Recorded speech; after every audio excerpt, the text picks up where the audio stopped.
ایک شادی شدہ خاتون نے شوہر اور بچے کو چھوڑ کر ایک لڑکی کے ساتھ شادی کر لی۔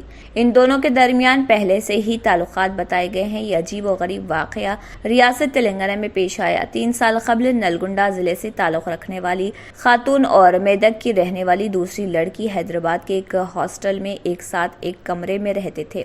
ان دونوں کے درمیان محبت ہو گئی اور ان دونوں نے آپس میں شادی کرنے کا فیصلہ کیا، لیکن ان دونوں کے گھر والوں نے اعتراض کیا تھا، جس کے بعد نلگنڈا کی لڑکی کے ماں باپ نے شہر پہنچ کر ان دونوں کو سمجھایا اور اس لڑکی کی شادی ضلع یدادری چوٹوپل کے ایک شخص سے کر دی تھی۔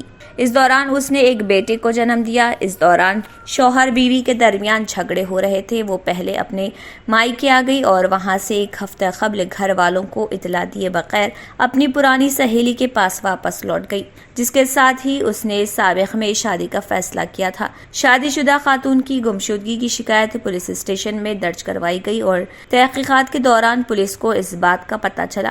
معلوم ہوا ہے کہ پولیس نے جب خاتون نے فون پر رابطہ قائم کیا تو اس نے کہا کہ وہ اپنی سہیلی کے پاس ہے اور ان دونوں نے شادی کر لی ہے۔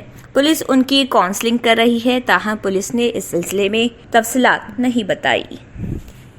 جرمنٹن ہاسپٹل آرتھوپیڈک سے متعلق ہر مریض یہاں شفا یاب۔ انعام یافتہ ڈاکٹر میر جواد زار Khan, senior orthopaedic surgeon, advance operation theatre, ICU، digital X ray, laboratory, physio therapy, pharmacy, sharing اور پرائیویٹ رومز، لیڈی ڈاکٹرز اور ڈاکٹر ارجمن سلطانہ گینیکولوجسٹ کی خدمات حاصل۔ واجبی فیس اور مکمل سہولیات سے ہزاروں مطمئن۔ ایمبولینس سے آراستہ جرمنٹن orthopaedic hospital, pillar number 150، Attapur, Hyderabad. اگر آپ نے ہمارے چینل کو ابھی تک سبسکرائب نہیں کیا ہے تو یہاں پر ریڈ کلر کا سبسکرائب بٹن دکھ رہا ہے، اسے کلک کریں اور ہمارے چینل کو سبسکرائب کیجیے اور ساتھ ہی ساتھ بیل آئیکن کو بھی کلک کیجیے، جس سے آپ کو تازہ اپڈیٹ ملتی رہے۔